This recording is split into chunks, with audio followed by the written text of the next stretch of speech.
Welcome back students. This is our 15th lecture from chapter number 4, the cell. In this chapter, in this lecture, we are going to conclude our previous lectures and we will touch the details of some topics that we have not studied before in the detail, as a little bit detail. And we will conclude and review all the organelles and all the things we have studied in this chapter before. So, the cell दो तरीके के होते हैं दुनिया में, एक prokaryote और एक eukaryote. Prokaryotic cells are those cells which are very simpler and they don't have any membrane bound organelles. So membrane bound organelle अगर नहीं है तो उनका जितना भी जेनेटिक मटीरियल है वो उनके साइटोप्लाज्म के अंदर एम्बेडेड फॉर्म में प्रेजेंट होता है इन द सेंटर. किसी न्यूक्लियस के अंदर, किसी मेम्ब्रेन के अंदर कैद नहीं होता. हाउएवर इन द यूकैरियोट्स तमाम के तमाम ऑर्गेनल्स जो हैं वो पाए जाते हैं, और ऑर्गेनल्स अगर पाए जा रहे हैं तो जितने भी ऑर्गेनल्स हैं वो मेम्ब्रेन बाउंडेड ही होते हैं, और इसी के साथ साथ उनका जेनेटिक मटेरियल भी एक मेम्ब्रेन बाउंडेड ऑर्गेनल में कैद होता है जिसे हम कहते हैं न्यूक्लियस. तो ये एक बेसिक डिफरेंस है यूकैरियोट्स और प्रोकैरियोटिक सेल का.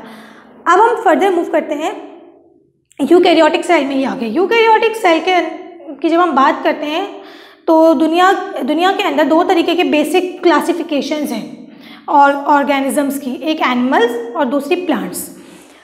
इसके अलावा भी क्लासिफिकेशन है जैसे कि हम बात करते हैं bacteria, viruses and further many other levels of classifications, but major classifications दो हैं, एनिमल और प्लांट्स. तो एनिमल और प्लांट की अगर हम बात करें तो सेलुलर डिफरेंशिएशन इसके अंदर हम वाजे करते हैं इस तरीके से कि एनिमल के सेल के अंदर सेल वॉल प्रेजेंट नहीं होती, जबकि प्लांट के सेल के अंदर सेल वॉल प्रेजेंट होती है.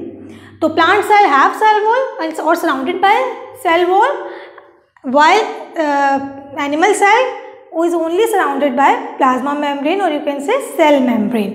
So this is the very basic difference in between animal cell and plant cell, and there are further more minor differences which we will go through further.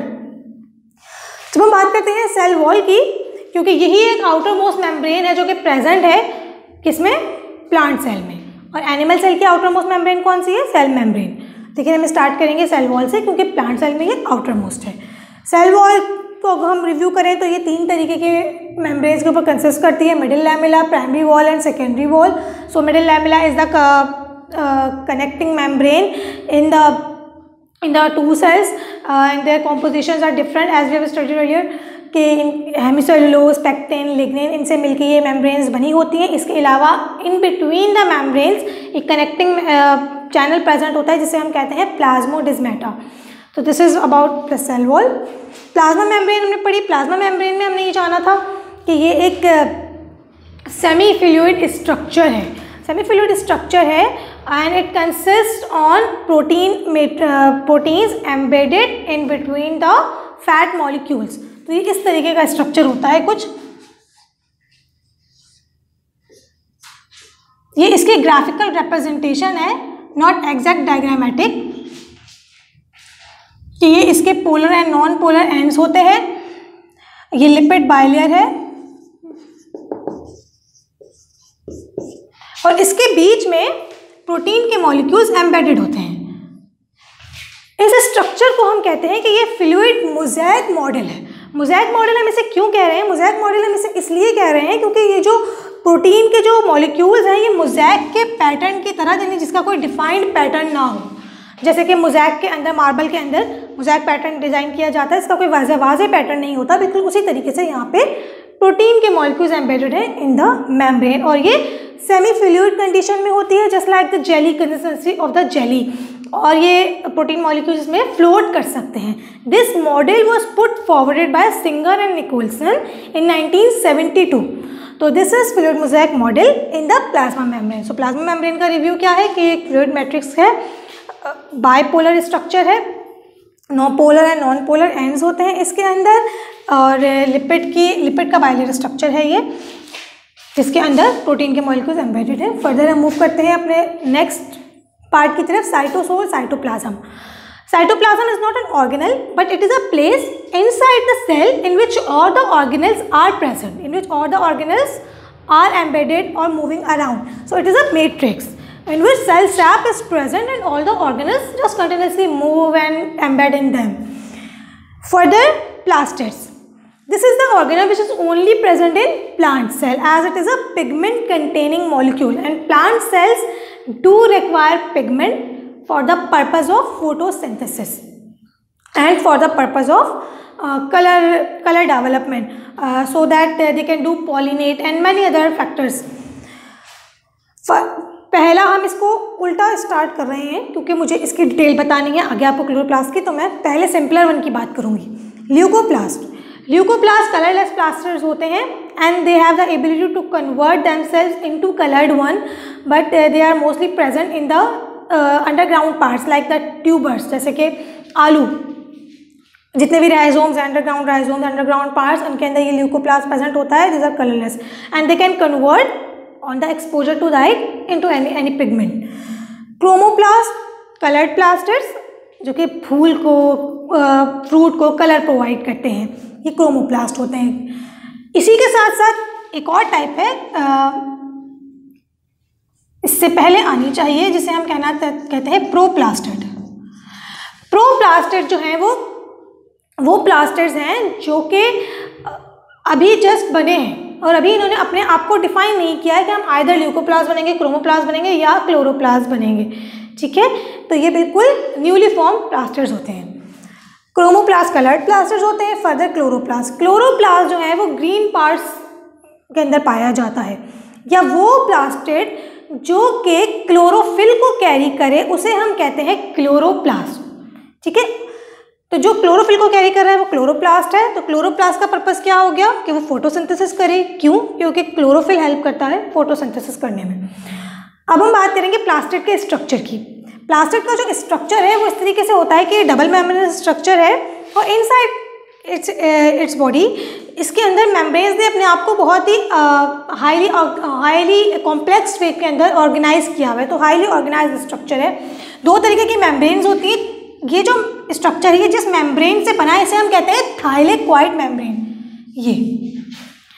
ये जो thylakoid membrane है ये अपने आप को arrange करती है स्टैक्स की फॉर्म में, जैसे कि एक के ऊपर एक सिक्का रखा हुआ है, इस तरीके से अरेंज करती है। इस स्ट्रक्चर को हम कहते हैं, इस पूरे पैक को हम कहते हैं ग्रेना, ठीक है। All of these granas are interconnected by what? By again another membrane, और इस मेम्ब्रेन को हम कहते हैं स्ट्रोमा। कौन सी मेम्ब्रेन? ये मेम्ब्रेन, ठीक है। तो ये इंटरकनेक्टिंग मेम्ब्रेन्स है स्ट्रोमा और ये ग्रेना। इन मेम्ब्रेन्स के अंदर पूरे के पूरे जो आपके साइटोक्रोम कॉम्प्लेक्सेस हैं, एंटीना कॉम्प्लेक्स हैं, these are the things that you will study when you will study in detail photosynthesis. So ये तमाम चीज़ें इसके अंदर इन मेम्ब्रेन्स के अंदर एम्बेडेड होती हैं, प्रेजेंट होती हैं, सिचुएटेड होती हैं, जिसकी वजह से फिर फर्दर फोटोसिंथेसिस का प्रोसेस कंटिन्यू होता है।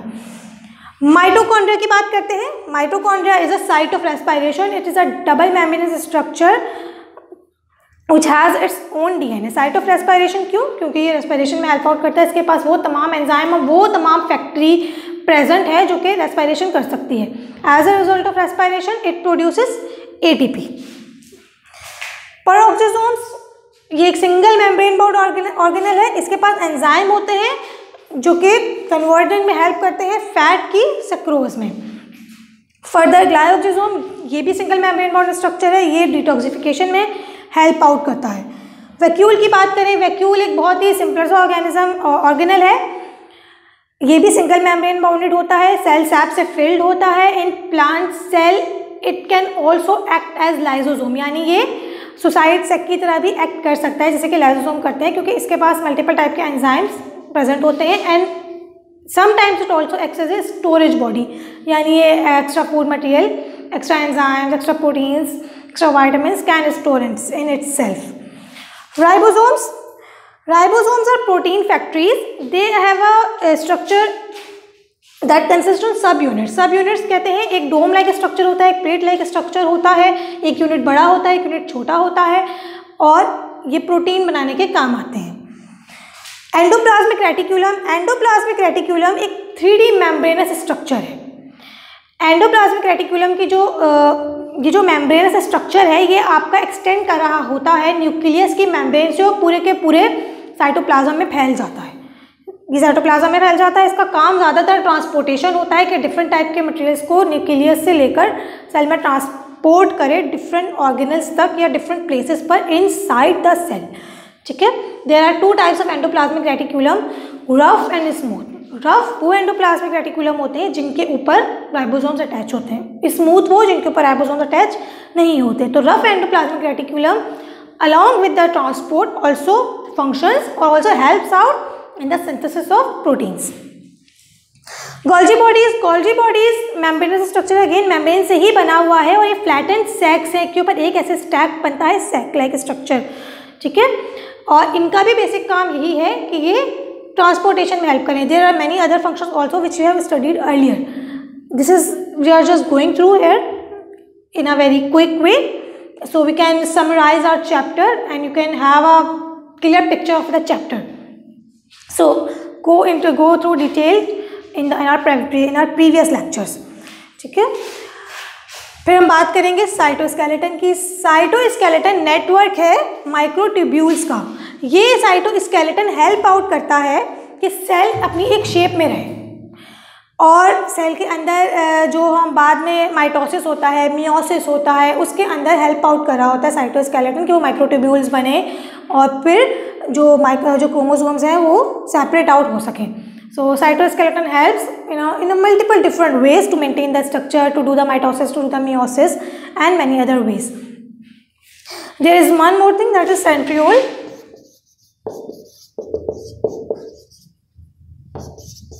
Centrioles also help out in the formation of microtubules.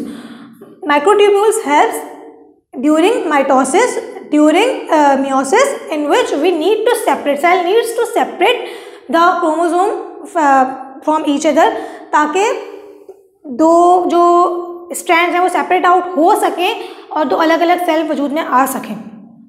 तो माइक्रोट्यूब्यूल्स इसमें से सेंट्रियोल में से रिलीज होते हैं, इन्हें हम सेंट्रोसोम्स भी कहते हैं। एक सेंट्रोसोम दो सेंट्रियोल्स के ऊपर कंसिस्ट करता है जो कि 90 डिग्री के एंगल पर एक साथ ऐसे प्रेजेंट होते हैं। This is the 3D structure in which 9 microtubules arranged to form a single centrioles in a triplet form. Triplet of 9 microtubules form a single centriole. ठीक है, और यही centriole further release करते हैं microtubules which helps out in the mitosis and meiosis in the separation of chromosomes. Plant cell के अंदर centrioles present नहीं होते, ये question arise होता है। अब अगर प्लांट सेल में सेंट्रियोल्स प्रेजेंट नहीं होते फिर भी सेपरेशन तो होती है क्रोमोसोम्स की in the mitosis and meiosis, कैसे होती है? This is a very trick question, so you should know that कि माइक्रोट्यूब्यूल्स प्लांट सेल में भी बनते हैं लेकिन सेंट्रियोल से नहीं बनते, लेकिन just as rays they emerge from the nuclear membrane, outer nuclear membrane, and this is how cell division takes place in the plant cell. So this is the complete overview of our chapter. Hope you students have understood this chapter, as this is a very extensive chapter. Now you need to learn also about how this chapter comes in the exam, or how you have to attempt this question, how you have to prepare this chapter. Cell theory जो इस chapter का एक initial part है वो एक short question में आ जाती है। इसके बाद हम प्लाज्मा मेम्ब्रेन की बात करें तो fluid mosaic model detail question में आता है इन द बी पार्ट। इसके बाद प्लास्टिड्स की बात करें तो ये एक शॉर्ट नोट के तौर पे आता है ज़्यादातर 2 मार्क्स का। माइटोकॉन्ड्रिया ये भी शॉर्ट नोट में आता है। ज़्यादातर ये जितने भी हैं ज़्यादातर शॉर्ट नोट में आते हैं। इनमें से लॉन्ग क्वेश्चन नहीं बनता, शॉर्ट क्वेश्चन बनता है, ठीक है। और अगर लॉन्ग में आए तो फिर ये मिल के आते हैं, जैसे माइटोकॉन्ड्रिया लिखने को आएगा, एंडोप्लाज्मिक रेटिकुलम आएगा, गोल्गी बॉडी आएगा। ज़्यादा इनमें से शॉर्ट नोट्स बन जाते हैं। फ्लूइड मोज़ेक मॉडल लॉन्ग में आता है, सेल वॉल शॉर्ट में आता है। इसके अलावा ये सारे cytoskeleton, centrioles, all of these comes as a short note questions, while you have to prepare this chapter for the MCQs also, as a lot of MCQs have emerges in the question paper, because this is a very conceptual chapter also. So you need to prepare this chapter as a whole, as a short note, as long questions, as reasoning questions, and as MCQs as well. So if there are any queries, you can ask us further. So I believe you people have understood this chapter very well now. So see you students in our next lecture with our new chapter.